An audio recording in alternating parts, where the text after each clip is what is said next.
Good morning, good day, or good evening. My name is Eli Rowe, and this is the Middle-Aged Witch Podcast.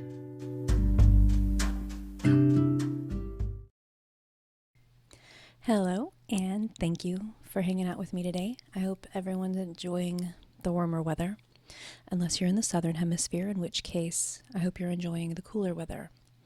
Just wherever you are, I hope the weather's nice. Now today, I'm going to clean out the old inbox a little bit. We're going to answer some listener questions. And it has been quite a while since I've done one of these episodes. And I still read questions on the podcast from time to time. But today we're going to do wall-to-wall listener questions. And you know what? I do want to say, in the early days of this podcast, I answered every single email or message that I received. I really did. But as this podcast has grown, I just haven't been able to stay on top of it like I used to. I just don't have the hours in the day. I have a full-time job. I've got 3 kids. I try to have a social life. And I have this podcast, and all of that takes all of my time. So I can't answer everyone anymore. But with that said, after nearly 3 years, we've covered so many aspects of witchcraft on this show that there's a good chance that whatever you might have on your mind, we may have already talked about it in a past episode. So I do want to encourage folks, if you have a question, to go to the website, middleagedwitch.com, and type your subject into the search bar and see what comes up, if it answers your question altogether or if it at least gives you a good starting point. So anyway, let's get to these questions. And the first one is easy. I had a question about a tarot deck that I mentioned in the episode that I did recently with pendulum reader Danny Johnson. We were talking about infernals or demons. And I mentioned a tarot deck that I have, and it features 78 demons. And, because I wasn't thinking, I showed the deck on camera, but I didn't really explain what deck it was very clearly to folks who were listening but not watching, because I do release these episodes in both audio and visual formats. So I wasn't considering that listeners wouldn't see which deck I was holding up.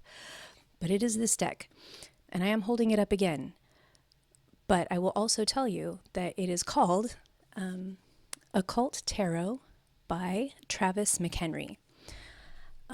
Author and occultist Travis McHenry reveals the secret demons of the 17th century and conjures their powers into this unique 78 divination card set, the first tarot deck to faithfully adhere to the Solomonic principles of demon conjuration. The occult tarot draws on demons, symbols, and sigils from ancient magical grimoires, including Archidosis Magica and the Key of Solomon. So, if you're curious, give that a look. And the next question I want to address is this. Hello, Eli. I have felt a pull towards witchcraft since I was very young, but I am now just starting to embrace it. Being new to this, I have so many questions and have no idea where to start. I started listening to your podcast, starting from the beginning, and you've been so very helpful. I happen to be one of those glass half full people, but I wasn't always. I've had a hard life, and this is the monster it has created. I wanted to ask if there is a spell I can do to bring back my positivity and self-love. I'm a mother of 5, currently going through some health issues, and I want to be better all around for all of my loved ones, including myself. I'm terrible at expressing myself, and I hope this all makes sense. I'm tired of being so negative and not being able to love who I am, and I feel this affects everyone around me negatively. Yes, yes, yes. Now, the thing about self-love magic is that it's very individual because only you know where your self-love blockages lie. So if you're having difficulty feeling very loving and powerful and enamored of yourself, you're going to have to do a little introspection and sort of home in on what you think you're not bringing to the table, and stop making whatever those issues are larger than they need to be. Now, once you're able to be honest and look at yourself objectively and, identify those areas where we need to lift ourselves up, you've got your basis for your spell. And the easiest way to do that is to think of yourself the way that you would think of a friend. If you had a friend who was very down on himself or herself, who felt like the reason they couldn't find someone special is because they didn't deserve it, it would probably be very easy for you to identify those areas of insecurities and tell your friend why they're wrong about that and how they're amazing anyway. And we have to do that shit for ourselves too. So the first step in performing this kind of work is to get a sheet of paper and a pen and ask yourself honestly what you think you may need to focus on. And then based on that list, start to develop a spell.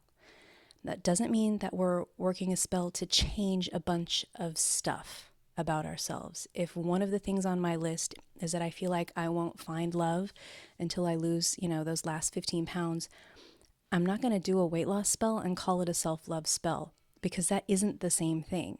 I can love myself and respect myself and recognize that I am worthy of a healthy, loving relationship, and also have some goals for myself that I haven't met yet. We are all a work in progress. None of us is perfect, so we can't hold ourselves to that kind of standard. So we can't say, I'm going to write this self-love spell so that when I lose 15 pounds, I'm going to find the love of my life. When I say write down what you want to focus on, I might add to that list self-acceptance, self-forgiveness, and self-confidence instead. Spells for self-love are not spells to change a bunch of things. This is a spell to love myself along with all of my flaws. And it is a spell to recognize all of the good things already about me that I'm proud of and that I think that I do well. So we're going to add those things to our list as well. And then finally, we're going to add to our list the things that we intend to manifest for ourselves. And I'm not talking about the promotion at work or a new apartment or something. I mean things that you want to manifest for your spiritual and emotional well-being. The purpose of this list is to write a spell, a love letter to yourself. We're going to pour our heart out to the universe. We're going to describe ourselves in glowing terms. We're going to write about ourselves the way that we would write about our friend that we love and admire. So you can address this spell to the universe. You can address it to spirit, to a particular deity that you work with, or even to the moon, which is how I've addressed the example spell that I've created for this. If you're not especially poetic, don't worry about making it rhyme. If you are poetic, make it rhyme. I am not, so my example does not rhyme, but it's nice. You'll see. Once we've got everything written down, we can kind of play with the wording until we're happy with it, and we might end up with something like this. I think I dropped my glasses.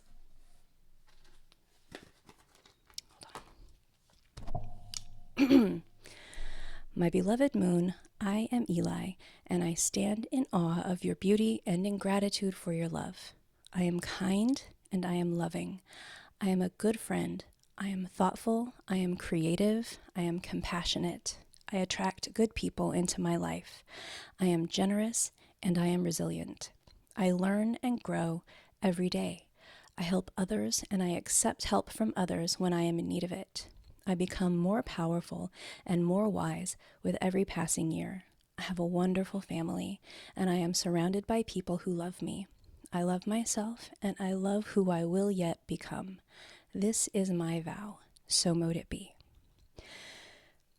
Now, the important thing when we're working this self-love spell is to make sure that everything we say, all of the things from our list, and including everything that we want to become, that we're putting this in present tense, as if it's already true, as if we've already become the person that we're trying to create. And this is important, and it's the same thing we do in every kind of spell. We speak it as if it's already ours. So when you heard the little example spell that I wrote, you can't tell the difference between what is already true about me and my life, and all of those things I'm still working on, and all those things I'm trying to manifest. And the universe doesn't know the difference either. So you speak those wonderful qualities about yourself and your life, and the universe believes you, and it helps to make it so. So we have our written spell, and of course you're going to want to use your own words if you like. And so what else do we need? Well, it depends on what we want to draw in. If you wanted to use crystals or herbs or oils, get as complicated or as simple as you want to be, then just make sure that all of that matches your self-love intentions. And, that's why we wrote that list, so we can identify what those intentions are. If we wrote our confidence on our list, then we might want to use cedar or oak or obsidian or tiger's eye. If we want to manifest more self-acceptance, then we would want, mustard or ruby or clover. And if we want self-forgiveness, we might try geranium or wormwood or Apache tears. Work it out, decide what you want your spell to look like, what you want to use for it, how you want to perform it, and then just do it. There is no right or wrong way to create and execute your spell. Just do it and write it all down. Next question. I'm 37. 20 years ago, I loved my high school sweetheart deeply, in the way that only a 17-year-old could love. I haven't seen him since I was maybe 21 or 22. I am now married with a house and a family, but he'll always have a special place in my life. The problem is he has been a persistent character in my dreams for these past 2 decades. Sometimes he is a main character, sometimes he is in the background, sometimes I'm just aware of his presence. I've talked about this in therapy, and still, there he is. When I wake up 3 or 5 times a week, there he is in my brain for 20 freaking years. I've never done banishment work. Can I banish him from my dreams? I just want to be free. Well, the short answer is yes. You can definitely do a cord cutting or a banishing spell for this person, and we went through this process at length in last week's episode. If you feel like there is some kind of emotional or psychological tether that exists between you and this person, and you're ready to be free of it, then please, absolutely do it. It will work. I do know some folks might suggest that, maybe there's some unfinished business between the two of you, or that you need to address it, or, maybe you're meant to reunite you with this person in some way, or there's some grander plan that the universe has to bring you two back together. Maybe it's your twin soul. And hell, maybe that's true, but so what if it is? It isn't your responsibility to give this person any more of your energy. They're not entitled to it, and you don't owe it to them. And because that isn't what the witch asked, I'm not going to suggest it. The question was, will banishing work be effective? And the answer is hell yes. Cut that cord. Next. Mary Meet Eli. I have recently found your podcast, and I have been binge listening while working and doing chores at home. I had a sudden urge to stop mid-episode during the hedge witchery episode and write to you. My great-grandmother was a curandera in the Colorado-New Mexico area, and I never got to meet her, and have only one very faded old copy of a picture of her, but felt a strong connection to her all my life. It's been the strongest this past 6 months. I have asked family members whom I have been told may have other pictures of her, and other family members, and even possibly some belongings that were not thrown out, as we were told they all were, but they deny having anything and have plainly ghosted others when asked about it. I would absolutely love to have more information on a spell or somehow a way to spiritually connect with this ancestor to further my craft and feel less alone in what I do, along with, if it makes sense, a way to ground myself within my roots. Please keep doing what you're doing. It's given me so much confidence and inspiration and helps me to navigate the waters a bit easier with my very connected teen daughter who's 14. I love that. Okay. I love ancestor work. It is this continuous thread through generations, from great-grandmother all the way down to this witch and even down to her 14-year-old daughter. Fucking love this. Live for it.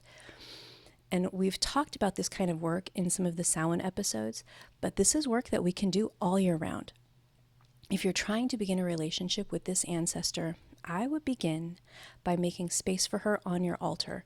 And this is going to help to connect you to your roots and your ethnic heritage as well. Just think of this as an ancestor altar on a smaller scale. We aren't representing all of our dearly departed like we do on Samhain. We're just representing this one great-grandmother. But the construction of the altar space is the same. You've already got a picture, so this is definitely something that you're going to want to include.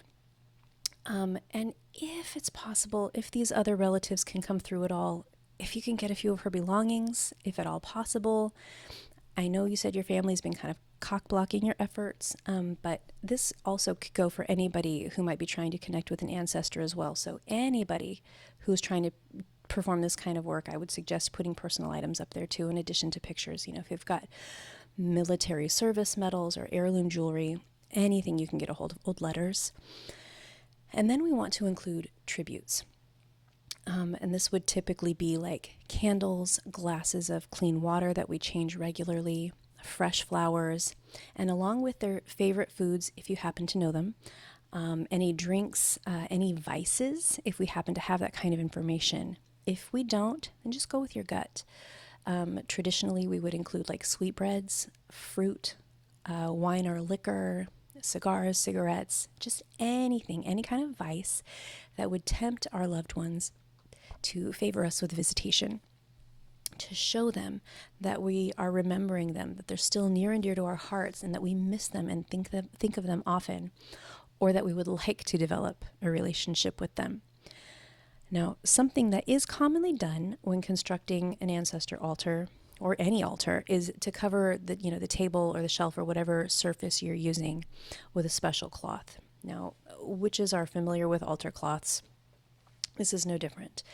But, being that this is an ancestor, we can include a doily or use, an old handmade quilt or, an embroidered handkerchief or something like that, a flag, if this has meaning to your ancestors. But you can make this altar as simple or as elaborate as you like. You can incorporate as well cultural elements from your ethnic heritage or from your ancestors' country of origin, pictures of her ancestral home, etc. Now, since we're reaching out for the first time, I would absolutely leave a handwritten note for her.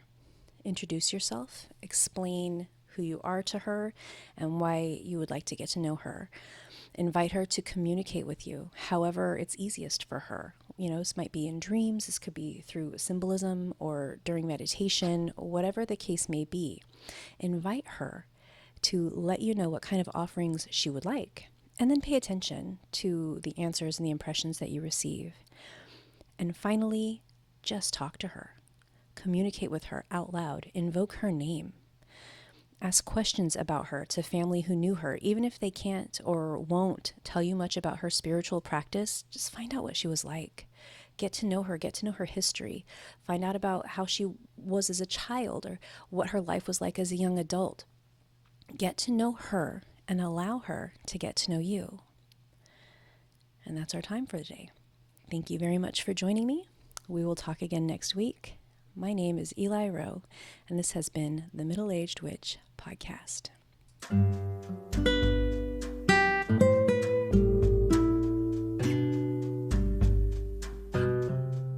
May our troubles be less and our blessings be more, and nothing but happiness come through our door.